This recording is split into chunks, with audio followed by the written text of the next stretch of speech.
Why does it bother you if you're hanging out or if you're not hanging out? Why? These are two working ladies. If you're not hanging out, it's because you're working. I happen to like dark movies, so it didn't bother me. I quite liked it as much as I enjoyed the first one. As many videos as I've made about Wicked, she articulated that so well.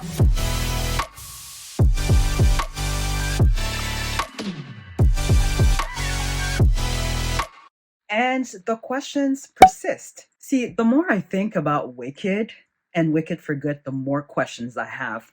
Questions I'm sure will be answered if I do read all 4 books from the Wicked series and then the original, The Wonderful Wizard of Oz. I'm sure those questions will be answered, but I don't think I'll be reading those books anytime soon because from what I understand, you're quite dark. Now, I don't mind stories with dark themes, but from what I've seen a little bit online, it's going to just put a bad taste in my mouth and just ruin what I know about Wicked. Let me just have my little fairy tale story with the Wicked movies, because the books, I hear Fiyero, when he gets with Elphaba, he's married and has 3 kids, so he's really cheating on his wife. And then he ends up dying, so that leaves Elphaba to raise your son together. And then yeah, I'm not ready for all this. And I hear there's a lot of the word that rhymes with grape. YouTube sucks. I can't say that word, but it's a lot of that happening in the book too, which yeah, I don't know if I want to read all of that. I'm not ready for that. I'm not mentally prepared for that, although it would answer my questions. So now back to the questions that I have. Okay, here is the deal. And I'm trying to keep my voice down because it is 1:15 in the morning. So the clip you just saw at the beginning of this video, and actually the rest of the clips in this video for that matter, except for the one you're currently watching, were recorded, I want to say maybe 2 months ago. Well, then when I went to upload the footage onto my laptop from my phone, because I am recording on my phone, it wouldn't work. So I went live to discuss what I'm discussing in this video and then some, because some other things happened during that week. By other things, I mean things that were on brand for me to discuss, namely the America's Next Top Model docuseries on Netflix, Opalite music video. Well, then after I went live, a couple days later, my AirDrop decides to work, so I was finally able to upload the footage onto my laptop. So I don't want the footage to go to waste. I'll include some of the live footage whenever relevant, as I figured out some answers to some of my questions during that live. Back to the questions now. Question number 1. Where does Fiyero hide that cub? After he leaves the garden where he's just had intense moments with Elphaba, where did he run off to with that cub? Where did he hide the cub? I was wondering where he hid the cub, but it's obvious that he probably went to hide the cub in the forest, which is where Dorothy would eventually meet the lion along with Fiyero as the scarecrow and the Tin Man. So yeah, the answer is the forest is where the lion was probably hiding, or where the lion was hidden to protect him from losing his talking abilities. Also, I'm aware that Tori Calamedo from the Oz Vlog YouTube channel answers a lot of these questions. I found her channel after recording a lot of this footage. 2. When Elphaba defies Madame Marble and the wizard and is able to fly and all the commotion is happening, and then the announcement comes through for everyone in Oz not to trust Elphaba and that she's run away with the Grimri and she's not the Wicked Witch of the West, blah, blah, blah, or the Wicked Witch specifically. Fiyero gets on his horse and leaves Shiz. Where is he going? Because we now know that it's not him in this opening shot of the first Wicked movie.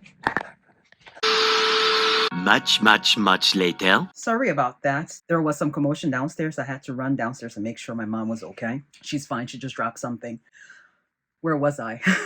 So yeah, where did Fiyero ran off to? And then when Fiyero and Elphaba first meet in the garden, and then the next scene is him riding his horse to the school and everyone being put on alert, not on alert, but everyone being notified that the Winky Prince is coming to attend Shiz. I'm very confused by that because him being in the garden means he was close enough to Shiz for Elphaba to run into him.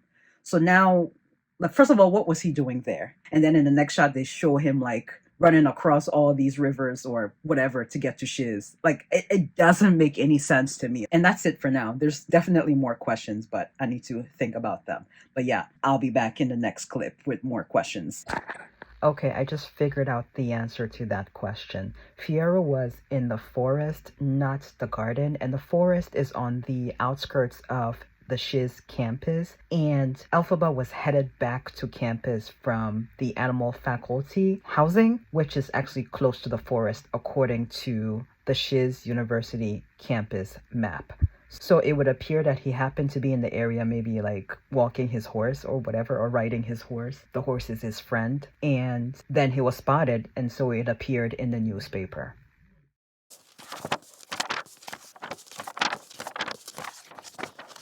Okay, it's several days later, and I have a couple of theories as to why people may not have liked Wicked for Good.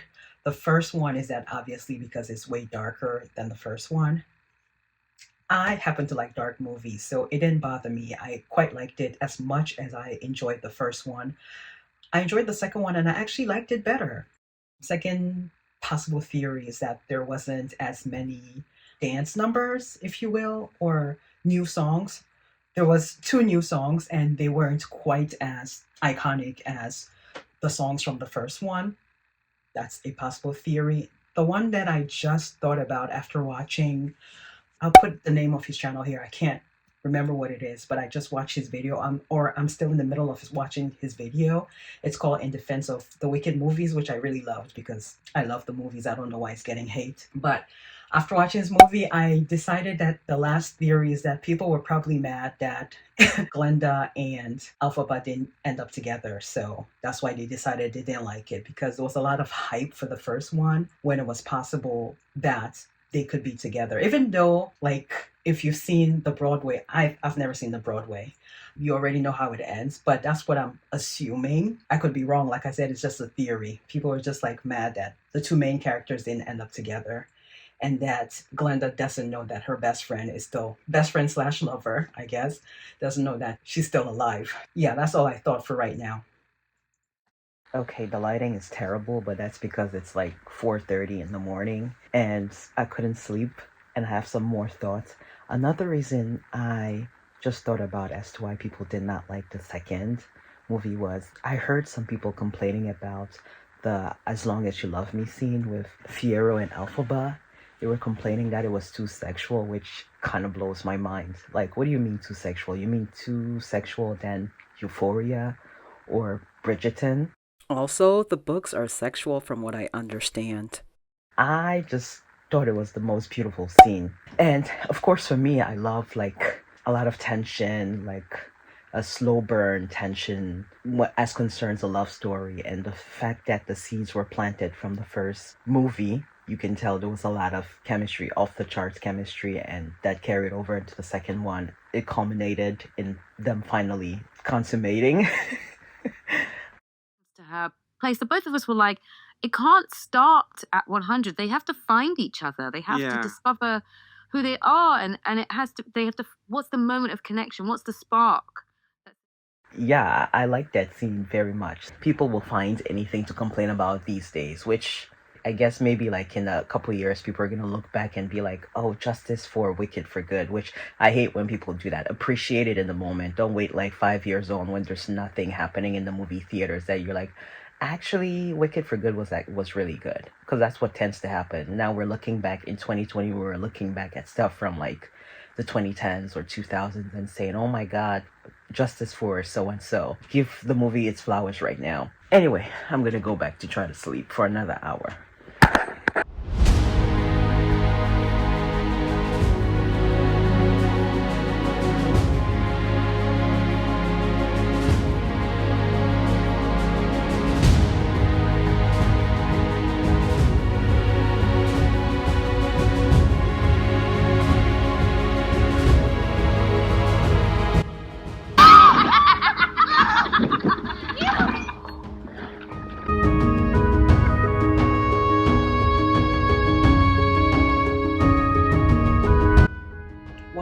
thing I thought about was why are the rumors that Cynthia and Ariana aren't friends and they haven't been seen together after Wicked and your friendship was fake? First of all, why do you care so much? Why does it bother you if you're hanging out or if you're not hanging out? Why? Also, too, why do you seem so happy? Like, oh, they're not hanging out. See, I told you so. They're not friends. Like, what? Why do you care? These are two working ladies. If they're not hanging out, it's because they're working. Ariana, as far as I know, she's getting ready to go on tour. I think her tour starts in June or something, so she's probably in rehearsals. She was also working on Meet the Fockers or something. You talk about what you're filming, or is yes, it? I'm filming Focker-in-Law. Oh, nice! Yeah, so I'm having so much. I know it's crazy. That's great. It's like the fourth Fockers movie, but it's such a treat and it's such a privilege. I'm learning so much and working. And I remember seeing that she got cast in another play with Jonathan Bailey. So if we see any of the Wicked crew hanging out, it will be Ariana and Jonathan Bailey because they're in something together. As for Cynthia, she's doing Dracula, and I think that's going on through May, if I remember correctly, and that's in England. Well, you're actually going to be back to the theater stage next year. This is Really? crazy. Starring on the West End in Dracula and playing, guys, 23 parts. Wow. All 23 parts in the production. No wonder she needs tea and is resting right now. So she's in England, Ariana is in the US. They're not going to be seen together anywhere. Like, I don't understand how people think. Like, should they be hanging out every minute of every day because they were so close during the Wicked press tour? They're not going to. Like, once Wicked is over, they all have things to do. Anyway, that's my 2 cents on it. Let's say, for argument's sake, that they are not friends. Well, then they did what they do best, which is acting, in order to promote the movie, and it worked. We all went to go see it and are giving our 2 cents on it on the internet. When we meet Glinda in the first film, she's beloved by all for doing very little. It's her birthright as a mediocre white woman. But Elphaba immediately sees through the emptiness of her elevated goodness, something that we learn in the second film Glinda is always trying to hide. We see that despite meeting every standard in terms of beauty and femininity, and being undeniably popular, Glinda is not desired or revered on any meaningful level because the people around her do not genuinely want to know who she is. They don't care. They just want the comfort her image of goodness brings, however false it is. But we see Glinda struggle with not having any deeper connections because of it. In fact, her only relationship where she is truly seen and known is with Elphaba, who pushes her to be better. But she gives it away for the ease and comfort of her superficial goodness. It was always so crazy to me because we don't see Glinda do a single good thing until the end of the second film for real. And even then, it's like, she was fully complicit in the oppression of the animals and key in the smear campaign against her only friend that mattered. As many videos as I've made about Wicked, she articulated that so well, and I'll be sure to link the full video down below and to give her credit.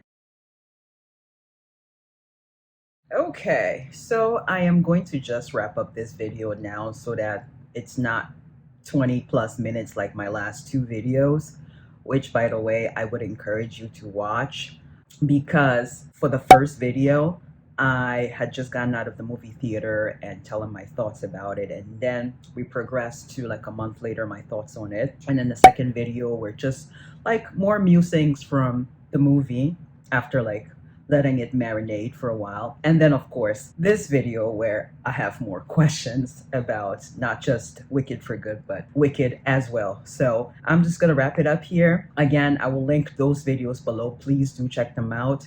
Those are from this year, and I have a long list of Wicked related videos from last year after I watched the first movie, so I'll also put them here. It's all in my Wicked playlist. Do check it out if you're into Wicked. And yeah, I'll see you guys sometime next week. You're also welcome to join me over on Patreon. I do post brand new YouTube videos over there 48 hours before they air on YouTube.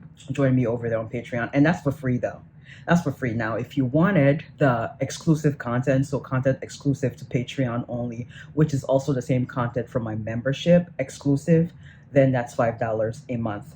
Now, if you want to see those, but you don't want to be locked into a monthly subscription, I do have the option where you can purchase said videos. They're between $3 to $5, so not that expensive. Also, I'm over on Substack, you guys. So if you're a Substack girly or guy, I'm over on Substack if you wanted to read some of my newsletters or articles.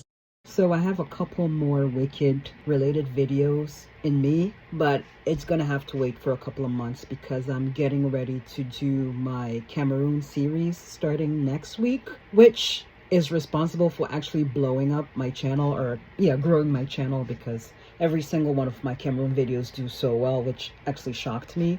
So we're going to be doing that series next week as a nod to when I did it in April of 2020 during the lockdown. So yeah, basically all the videos this April, maybe into May, are going to be related to Cameroon, and alongside that I'm going to also be reviewing a few pop albums that recently came out, namely Hilary Duff. I think Harry Styles also released an album, Madison Beer. So I'll be doing those alongside Cameroon videos. So if you're into that sort of thing, please subscribe. That is, after all, my tagline for my channel, African Culture Meets Pop Culture. I'll be seeing you if you do subscribe, and that's it for my self promo, and I'll see you guys in my next video.